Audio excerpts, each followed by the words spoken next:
계곡살인 사건으로 기소된 이은혜와 공범 조현수가 1심에서 각각 무기징역과 징역 30년을 선고받았습니다. 또 8촌 이내 혼인을 금지한 현행법은 합헌이지만 이를 혼인 무효 사유로 정한 건 헌법에 어긋난다는 헌재 결정이 나왔습니다. 오늘 사건 이슈 코너에서 장유미 변호사와 함께 자세한 얘기 나눠보겠습니다. 안녕하세요. 네, 안녕하세요. 네, 이른바 이제 계곡살인 사건 1심 판결이 나왔는데 이은혜에 대해서 이제 살인 혐의가 인정이 됐습니다. 그렇습니다. 무기징역이 선고됐군요. 그렇습니다. 검찰 구형량도 무기징역이었고요. 조현수에 대해서도 검찰은 무기징역형이 선고돼야 된다라고 했지만 조현수는 30년형이 선고가 됐습니다. 재판부가 살인과 살인 미수 2건 그리고 보험 사기 방지 특별법 위반 전부 이제 유죄로 판시를 하게 됐었는데요. 오늘 가장 관건은 이걸 직접 살인으로 볼 것이냐 아니면 부작위 그러니까 간접 살인으로 볼 것이냐였는데 재판부는 이 부분은 부작위에 의한 살인이지 직접 살인으로 의열할 수는 없다라는 판단을 좀 내린 부분이 법리적으로는 의미가 있다라고 하겠습니다. 애초에 이 자기에 의한 살인이냐, 그렇습니다. 부작위에 의한 살인이냐 이게 이제 수사 진행 과정에서도 상당히 이제 논란의 초점이었는데 네. 좀 다시 한번 정리를 해볼까요, 내용을? 네. 검찰은 애초에 공소장에 이 부분을 자기에 의한 살인으로 구성을 했습니다. 자기에 의한 살인이라는 거는 우리가 보통 생각하는 그 그렇습니다. 살인을 얘기하는 거죠. 예. 직접 사람을 살해하는 거. 네, 법률적으로 금지된 행위를 통해서 사람을 사망에 이르게 하는 거. 아주 통상적으로 떠올리는 흉기로 사망에 이르게 하거나 아니면 뭐 목을 졸라 사망에 이르게 하거나 그런 행위에 준한다라고 법적 평가를 받아야 된다라는 게 검찰의 애초의 공소장 내용이었습니다. 왜냐하면 검찰이 내세우는 논리는 정신적으로 완전히 지배적인 지배를 받는 그런 상황이었다. 본인의 전 재산이 이은혜에게 건너갔고 사실상 다 갈취를 당한 이후에도 스스로 자책을 하고 이은혜에게 굉장히 휘둘리고 본인에게 또 용서를 해달라는 이런 발언들을 한 부분과 보면은 정신적으로 상당히 종속되어 있었다. 그렇기 때문에 이 용서 계곡에서 뛰어내리라고 종용하는 그 행위를 거부하거나 할 수가 없었다라고까지 의율을 했던 겁니다. 그렇지만 이 재판 과정 중에 법원에서는 이걸 그냥 자기에 의한 살인으로만 공소를 유지할지 아니면 부작위에 의한 살인으로도 논리 구성을 해볼 것인지 좀 권유를 했고요. 공소장에 추가가 되게 됩니다. 그러니까 두 가지 살인, 하나는 직접 우리가 통상적으로 생각하는 직접 살인, 또 하나는 부작위에 의한 살인, 둘 중에서 재판부가 어느 것을 채택하느냐가 관건이었는데 재판부는 이건 본인의 어떤 생명의 위협을 가하는 와중에서도 이걸 거부할 수 있을 정도, 거부할 정도의 정신적 지배 상태라고 단정하긴 어렵다라고 봤고요. 다만 이 혼인관계였지 않습니까? 법률적으로 구조 의무를 해야 되는 그런 법적 지위에 있음에도 불구하고 사실상 계획적으로 구조하지를 않았다. 사망의 예견 가능성을 갖고 있으면서도 사실상 이를 방치했기 때문에 그 법적 평가에 있어서는 살인죄로 평가함이 타당하다는 게 오늘 재판의 내용입니다. 네.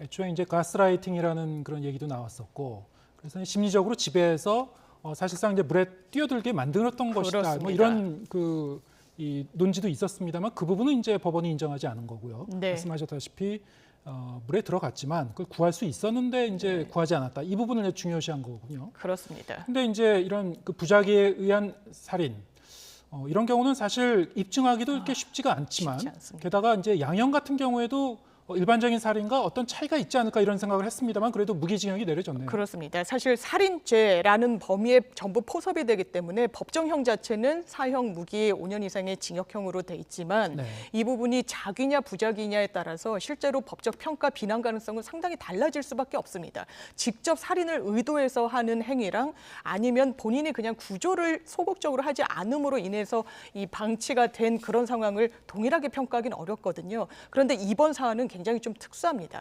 왜냐하면 용서계곡에서의 살인 행위가 있기 이전에 뭐 보고 독을 먹이려고 하다가 치사량에 못 미쳤다든지 낚시터에서도 또 유사한 행위를 또 시도하기도 했었습니다. 그 부분이 전부 또 보험금 수령과 연결돼 있기도 했었기 때문에 거의 자기에 의한 살인과 법적 평가를 동일하게 할 필요성이 있다라고 이번 재판부가 판시를 한 겁니다. 네.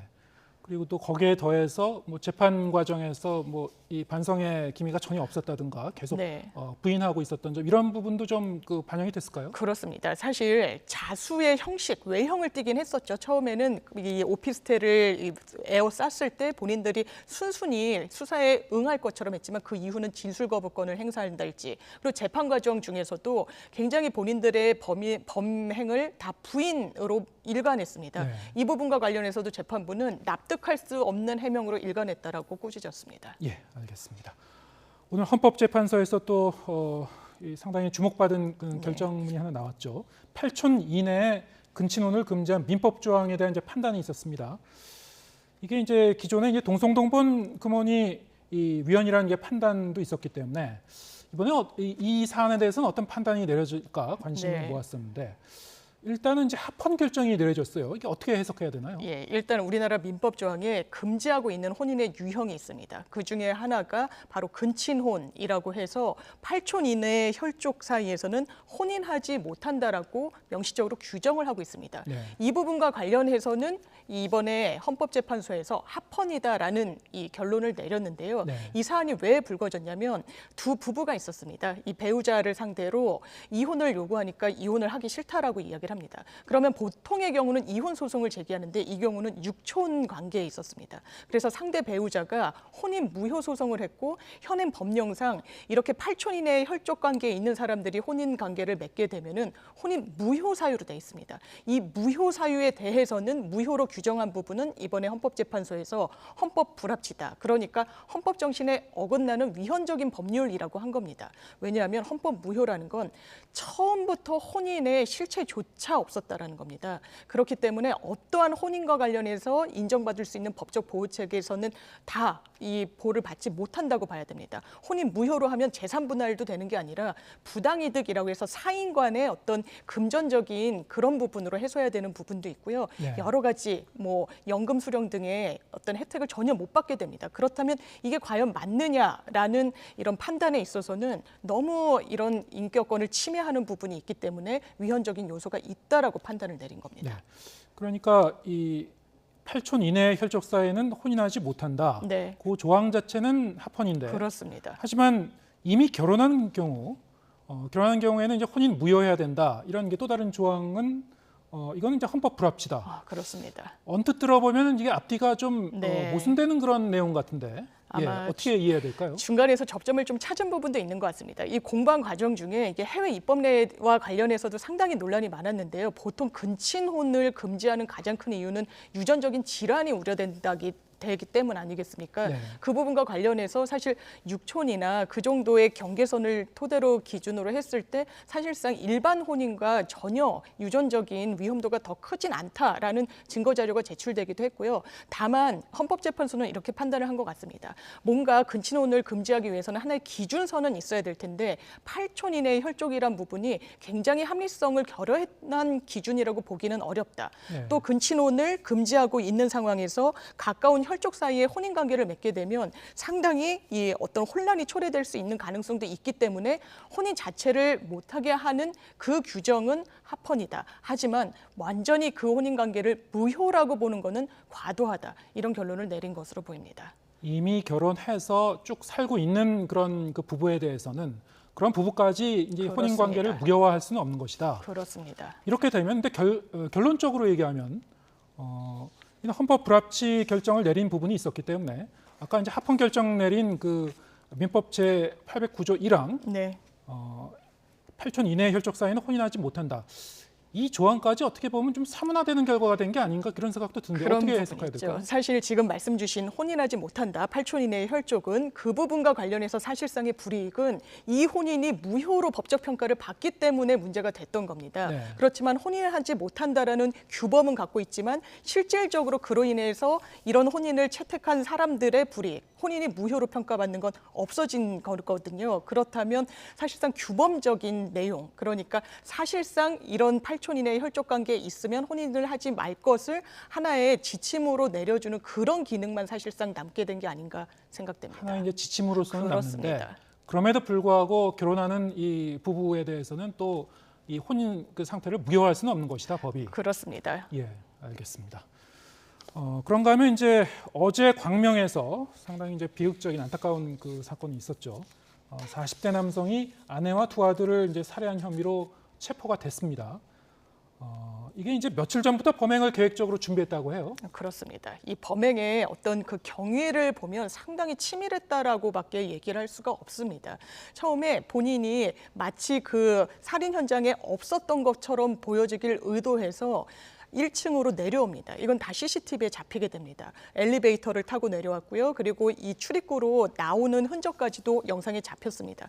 그런데 CCTV 사각지대를 통해서 이 뒷문으로 다시 본인의 집으로 올라갑니다. 그리고 엘리베이터에도 흔적이 안 남아 있는 것으로 봐서는 수사기관은 아마 본인의 15층 집까지 걸어서 올라갔을 것으로 추정하고 있습니다. 이 말인즉슨 사전에 굉장히 계획을 했다라고 보여지는 부분이 있고요. 본인의 집에 올라가서는 이 아들이 2명이 있었습니다. 아무리 청소년이고 미성년자라고 하더라도 이 물리력으로는 성인 남성에 준한다고 볼 수가 있거든요. 그러니까 큰아들부터 먼저 제압을 하고요. 화장실에 있던 작은 아들이 나 혼자 이 연이어서 살인을 하게 됩니다. 그 당시에 본인의 부인은 바깥에 있다가 뒤늦게 귀가를 하게 되는데 이 연달아서 본인의 가족 3명을 살인한 이후에 또 PC방으로 가서 알리바이를 만들기 위한 것으로 보이는 그냥 한 2-3시간을 애니메이션을 시청하면서 집으로 귀가한 이후 본인이 신고를 하게 되는데 이 부분은 아무래도 치밀하게 범행을 좀 준비했다. 그렇기 때문에 수사기관에서도 현재 경찰이 영장을 신청한 상황입니다. 네. 이 본인이 이 살인 사실을 지금 그 진술한 거 아니겠습니까? 그렇습니다. 인정을 했고, 그리고 뭐 알리바이를 이제 이 만들려는 그런 그 시도도 있었습니다만 결국에는 이제 CCTV나 여러 가지 이제 정황 증거라든가 물적 증거가 있기 때문에 이게 수사 과정에서 이 혐의를 입증하는 데는 뭐 큰 어려움이 없겠네요. 예, 이미 자백이 나왔고 또 네. 본인이 본인이 버린 그리는 옷가지들, 혈흔이 묻은 여러 가지 증거들과 관련해서도 본인이 버린 게 맞다라는 진술까지 확보했기 때문에 범행을 부인하지는 더 이상은 이제 어려운 상황이 돼버린 것 같고요. 다만 신상 공개는 피해자들이 워낙에 가까운 가족이기 때문에 네. 피해자 인권을 생각해서 하지 않기로 결정이 났다고 합니다. 네. 자, 이런 이제 이른바 존속 살해, 부모가 자녀를 이제 살해하는 그런 사건들, 사실 그 최근 들어서 이런 그 끔찍한 사건들이 좀 네. 잇따르고 있는데 말이죠. 근데 현행 그 형법상에는 이러한 그 존속살인이라고 했을 때 다른 살인에 비해서 가중처벌하는 조항이 없다고요? 아, 그렇습니다. 비속살해라는 건 없습니다. 예. 우리나라 형법에는 존속살해 일반 살인보다 훨씬 높은 7년 이상의 형으로 법정형을 갖고 있고요. 뭐 존속살인뿐만 아니라 존속상해, 존속폭행, 존속유기, 존속학대 여러 가중처벌을 합니다. 다만 자식에 대해서 비속을 자식이라고 지칭을 하는 건데 네. 가중처벌하는 규정이 없어서 아예 집계조차 되고 있지 않습니다. 다만 보건복지부에서 부모가 본인이 스스로 극단적인 선택을 하면서 자녀까지 같이 사망에 이르게 한 그런 부분을 집계낸 수치는 해마다 증가를 하고 있습니다. 그렇기 때문에 어떻게 보면 존속을 폭행하거나 존속을 상대로 한 범죄보다 비속을 상대로 한 범죄가 더 비난 가능성이 낮다라고 볼 합리적 근거는 없거든요. 네. 오히려 더 가중처벌해야 될 필요성이 클 수도 있습니다. 본인이 관리 감독하는 자녀를 범행의 대상으로 삼았다는 점 때문에. 그런데 이 부분이 항상 국회에 법률안이 제출되기는 하지만 문턱을 연이어서 못 넘고 있는 그런 상황입니다. 그러니까 이 자녀가 부모를 살해하는 이제 존속 살해에 대해서는 이 가중처벌 네. 조항이 있지만 부모가 이제 자녀를 살해하는 이런 그 비속 살해에 대해서는 전혀 이 가중처벌 조항이 없다. 없습니다. 국회에 뭐 여러 차례 이제 이 제출이 됐던 걸로 알고 있습니다. 그렇습니다. 개정 법안이 지금도 이제 계류되고 있다고 하는데요. 네. 이게 결국 이제 좀 처리되려면 사회적 관심이 좀 더 높아져야 되겠네요. 아무래도 그럴 수밖에 없을 것 같습니다. 예. 해외 입법 예를 보더라도요. 배우자나 아니면 오히려 자식을 살인하거나 사망에 이르게 하거나 폭행한 경우에는 가중해서 처벌하는 입법 예를 갖고 있기 때문에 연구를 통해서 우리도 입법 논의의 첫 발은 최소한 떼야 될 것 같습니다. 예, 알겠습니다. 오늘 말씀 여기까지 듣겠습니다. 장윤미 변호사와 함께했습니다. 고맙습니다. 네, 감사합니다.